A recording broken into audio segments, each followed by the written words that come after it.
in this tutorial I'm going to show you how to put a background colour wash on that you can draw on top of. So first of all, I'm going to start with the fish.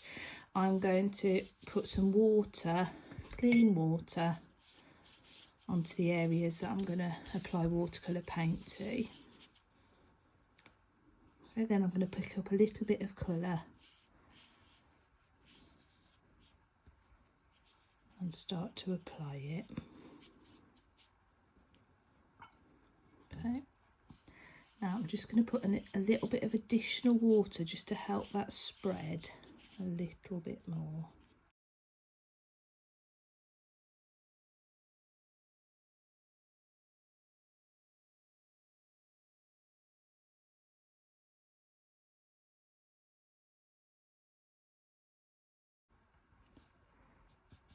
Okay, now I'm just going to discuss colour saturation. So the more pigment I put into my water, the brighter the saturation.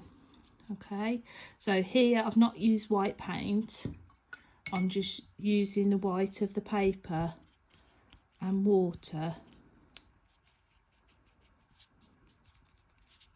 to try to give this fish a little bit of texture.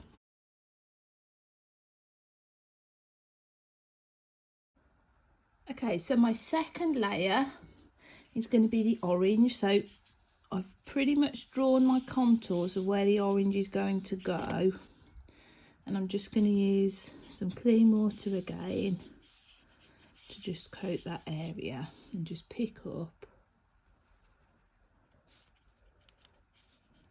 a little bit of that orange colour.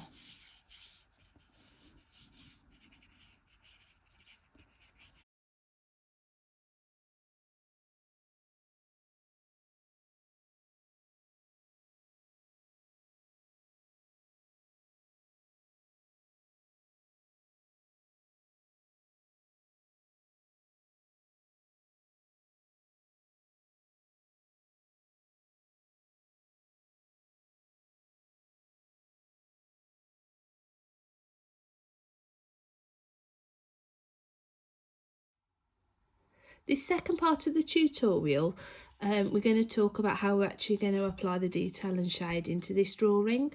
Now, as you can see, my watercolour accent colours have dried and I'm going to be working on top of these. Now, you might not have access to watercolour, but what you can do is use pencil crayon in a very soft way. If you've got ink, or you could water down acrylic paints, it would create this same effect. Now, what you don't want to do is put really thick paint on, because you won't be able to draw on top.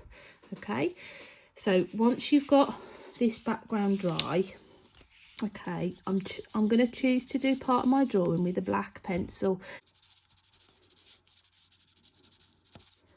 Okay, so in the same way that you use a graphite pencil, you can start to build up tone by varying the pressure that you are applying.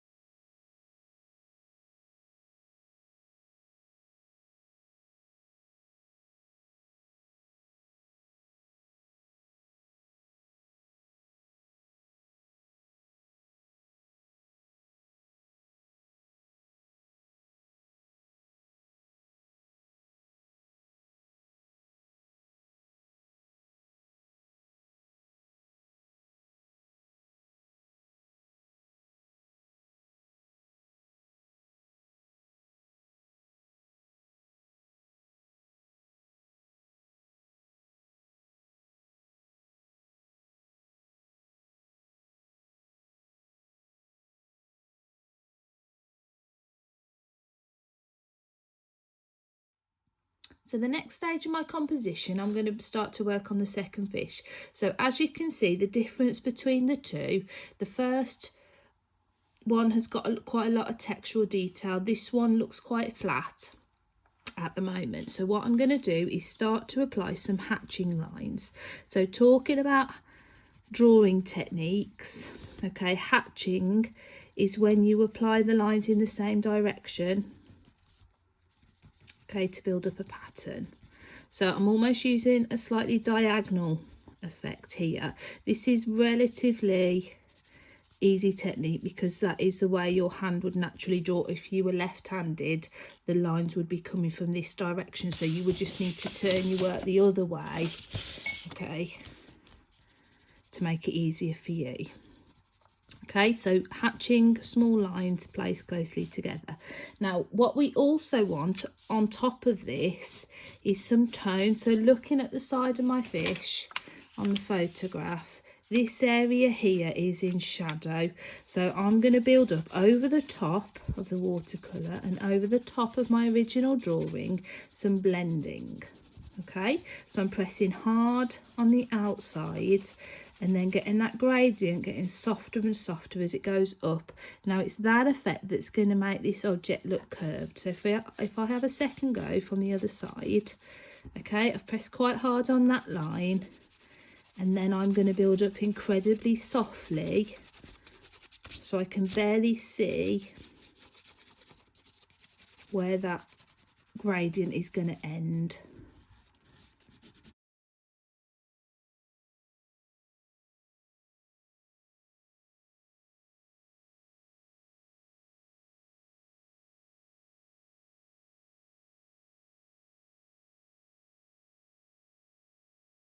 Now, another good way to add impact is to do what we call tapered lines. So here I'm pressing hard at this edge, but then as I go to the other edge, I'm pressing lighter. Now that does two things. Firstly, it makes the lines light and dark. Secondly, you get thin and thick lines. Okay.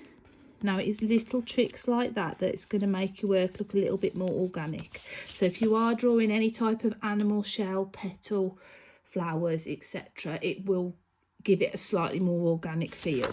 If you complete your entire drawing with the same line, so I'm pressing the same amount of pressure on it, it's the same thickness, it's the same tone. Okay, we need to try and be a little bit more sophisticated and actually build up different tones.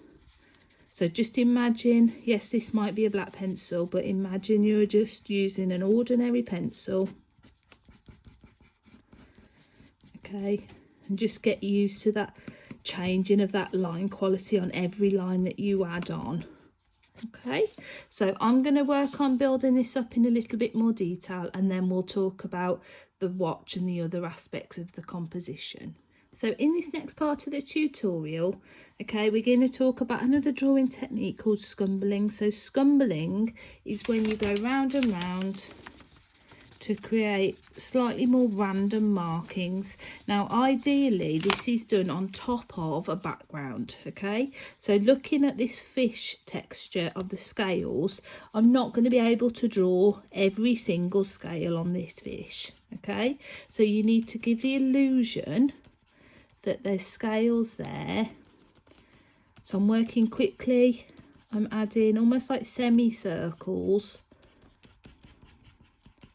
onto here to give it the illusion that I've drawn every single one of the scales, even though I haven't.